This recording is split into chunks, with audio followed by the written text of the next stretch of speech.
2008 साली राजेश खन्ना यांचा एक चित्रपट आला होता। तो चित्रपट मोठ्या प्रमाणात गाजला, पण मात्र तो चित्रपट हिट झाला नाही किंवा मोठा त्या चित्रपटाने पैसे कमवले नाही। त्याला कारण होतं की राजेश खन्ना हे वयस्कर झालेले होते आणि एवढं वयस्कर होऊन सुद्धा त्यांना या चित्रपटामध्ये वफा चित्रपटामध्ये एकदम रोमॅन्टिक सीन दिला होता आणि त्यांच्यासोबत जी अभिनेत्री होती लैला खान हिनं सुद्धा त्या चित्रपटामध्ये त्याच पद्धतीची भूमिका केली होती आणि अगदी बोल्ड सीन हॉट सीन त्या अभिनेत्रीनं वफा या चित्रपटामध्ये दिले होते।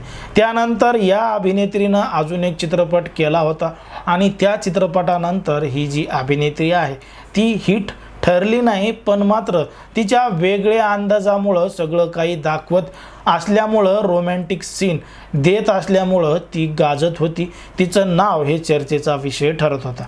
पण मात्र त्यानंतर ही जी महिला आहे ही जी अभिनेत्री आहे ती नेमकं कुठं गायब झाली आणि तिच्यासोबत नेमकं काय झालं होतं, जेव्हा याचा तपास पोलिसांनी लावला तेव्हा मात्र फिल्म सिटीला फिल्म इंडस्ट्रीला एक मोठा धक्का बसला की असं सुद्धा घडू शकतं का, नेमकं काय झालं होतं त्या अभिनेत्रीसोबत, काय आहे संपूर्ण प्रकरण हे आपण अगदी सविस्तरपणे जाणून घेणार आहोत। पण जर तुम्ही अजूनही आपलं चॅनल सबस्क्राईब केलं नसेल तर लगेच सबस्क्राईब करून घ्या आणि बाजूला असणाऱ्या बेल नोटिफिकेशनला सुद्धा ऑन करायला विसरू नका। बॉलिवूडमध्ये अनेक चित्रपट येत असतात, अनेक चित्रपट जात असतात, त्याच्यामध्ये अनेक कलाकार हिरो हिरोईन अभिनेत्री या सुद्धा येऊन जात असतात। अशाच पद्धतीनं 2008ला राजेश खन्ना यांचा एक चित्रपट आला होता आणि त्या चित्रपट होता वफा।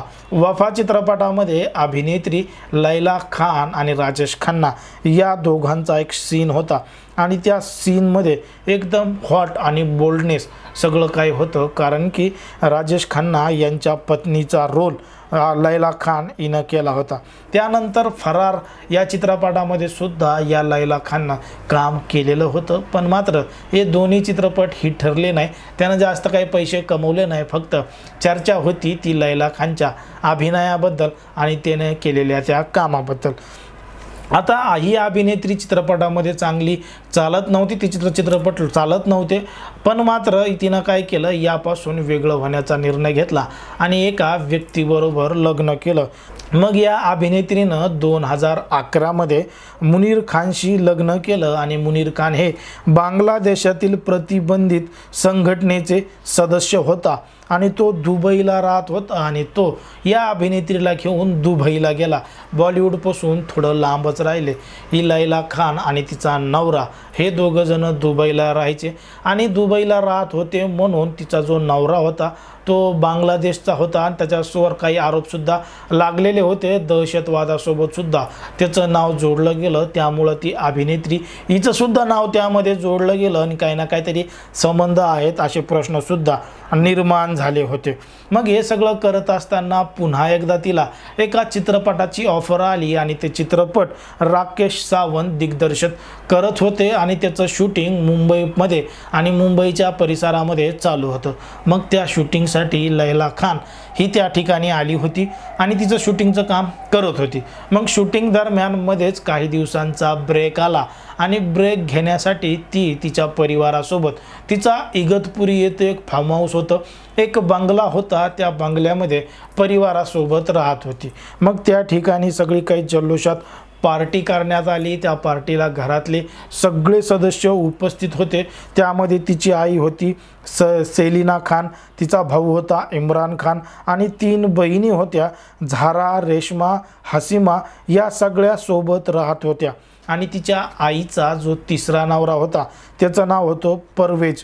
परवेज हा सुद्धा त्यांच्या सोबत राहायचा। आता त्यांच्या सोबत राहायचं आणि त्यांचं एक मोठं सेलिब्रेशन याच इगतपुरीच्या फार्म हाऊसवर त्यांच्या बंगल्यामध्ये चालू होतं। मग बंगल्यामध्ये चालू असताना सगळं काही सेलिब्रेशन वगैरे या सगळ्या गोष्टी घडल्या आणि या सगळ्या गोष्टी घडल्यानंतर चित्रपटाची शूटिंग पुन्हा एकदा सुरू झाली आणि त्या चित्रपटाच्या शूटिंगला लैला खान ही आलीच नाही। मग लैला खान का आली नाही, काहून आली नाही म्हणून याची विचारणा करण्यात आली। तिचा फोनसुद्धा बंद येत होता, तिच्यासोबत काहीच कॉन्टॅक्ट लागत नव्हता। जेव्हा पोलिसांकडे ही केस गेली की लैला खाननं फसवणूक केली आहे, लैला खान पैसे घेऊन फरार झाली आहे, तेव्हा तिची शोधाशोध करण्यात आली आणि ज्या ठिकाणी ती इगतपुरी या ठिकाणी राहत होती त्या ठिकाणी पोलीस गेले। तेव्हा तिथं विचारण्यात आलं, कारण की तो बंगला एक व्यक्ती सांभाळायचा आणि तो व्यक्ती राखणदारसुद्धा करायचा। त्यानं सांगितलं की लैला खान ही तिच्या परिवारासोबत दुबईला शिफ्ट झाली आहे, दुबईला गेली। पण जेव्हा पोलिसांनी चौकशी केली तिचे काही तिकीट वगैरे काही बुक आहेत का आणि ती कोणत्या फ्लाईटनं गेली काय केली याचं जेव्हा पोलिसांनी रिसर्च केलं तेव्हा पोलिसांना समजलं की ही जी लैला खान आहे ती देश सोडून गेलेली नाही, ती याच देशामध्ये आहे। आता पोलिसांनी चौकशी करण्यामागचे दोन कारणं होते। पहिलं कारण म्हणजे ती त्या शूटिंगला पोहोचली नव्हती, शूटिंगला गेली नव्हती आणि दुसरं कारण म्हणजे तिचे जे पहिले वडील होते त्यांचं नाव आहे नादिर शाह पटेल यांनी मुंबई पोलीसमध्ये तक्रार दाखल केली होती, गुन्हा दाखल केला होता। त्यांनी अशा पद्धतीची तक्रार दाखल केली की त्यांची जी मुलगी आहे आणि त्यांची जी बायको आहे त्यांचे जे संपूर्ण परिवार आहे हा अचानक गायब झाला आहे आणि तो गायब झाला नसून तो कोणीतरी गायब केला आहे आणि त्यामागं जे परवेज खान आहेत त्यांचा हात आहे असं नादिर शाह पटेल यांनी पोलीस तक्रारीमध्ये दाखल केलं होतं, सांगितलं होतं। मग मुंबई पोलिसांनी कसून चौकशीला सुरुवात केली। ते जे परवेज खान आहेत यांना ताब्यात घेतलं, त्यांची कसून चौकशी केली। सुरुवातीला त्यांनी उडवाउडवीची उत्तरं दिली की ते फॉरेनला गेले, दुबईला गेले, असं गेले तसं गेले।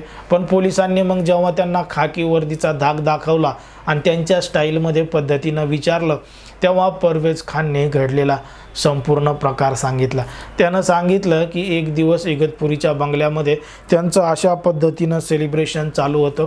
एक मोठी पार्टी त्या ठिकाणी आयोजित करण्यात आली होती आणि त्यावेळी त्या परवेज खाननं त्याच्या मुलीला म्हणजे लैला खानला समजून सांगितलं की तू काही हे शहर सोडून जाऊ नको आणि तू दुबईला जाऊ नको आणि तुझ्या परिवाराला सुद्धा घेऊन जाऊ नको, तू याच ठिकाणी राहा। पण मात्र ती लैला खान ही त्या ठिकाणी दुबईला जाणार होती कारण की तिचं लग्न झालं होतं।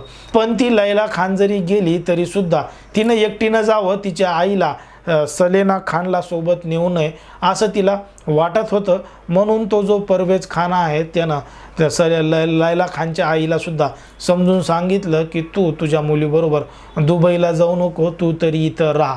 पण मात्र ती ऐकत नव्हती, मुलीसोबतच दुबईला जाण्याचा आग्रह करत होती। मग तिथंच या दोघांचे भांडणं झाले आणि भांडणं झाले की यानं तिच्यावर एका धारदार शस्त्रानं तिच्यावर हल्ला केला। ती आरडली ओरडली, तिला जागीच ठार केलं। मग तिला जागीच ठार केलं म्हणून त्या दोन असणाऱ्या ज्या बहिणी आहेत, 3 बहिणी आहेत, त्यांनी सुद्धा स्वतःच्या डोळ्यानं हे सगळं प्रकरण पाहिलं।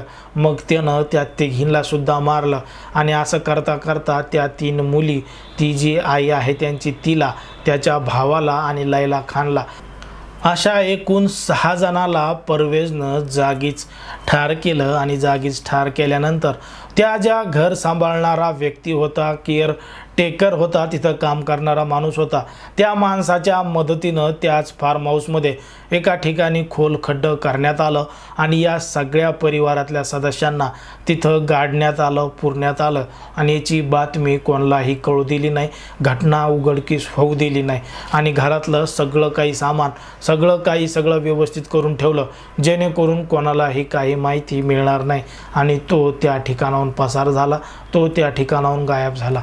पण मात्र गुन्हेगार किती हुशार असला, किती चालाक असला, चतुर असला तरीसुद्धा तो पोलिसांच्या आणि कायद्याच्या कचाट्यातून वाचू शकत नाही। अगदी त्याच पद्धतीनं हा परवेजसुद्धा पोलिसांच्या कचाट्यात त्यावेळी सापडला आणि पोलिसांनी कठोरातली कठोर कारवाई त्याच्यावर केली आहे, कायदेशीर कारवाई तो भोगत आहे। अशा पद्धतीची माहिती आपल्याला या संपूर्ण प्रकरणातून मिळते। पण जी सिनेमे अभिनेत्री होती लैला खान, हिचं जे काम होतं वफा पिक्चरमध्ये, ते काम अजूनही आपल्याला त्या चित्रपटामध्ये बघायला मिळतं, पण मात्र ती या जगामध्ये नाही आहे। एकंदरीत या संपूर्ण प्रकरणावर, घटनेवर तुम्हाला काय वाटतं ते अगदी स्पष्टपणे कमेंटमध्ये सांगा आणि अशाच पद्धतीचे नवनवीन व्हिडिओ पाहण्यासाठी आपल्या चॅनलला लगेच सबस्क्राईब करून घ्या। धन्यवाद।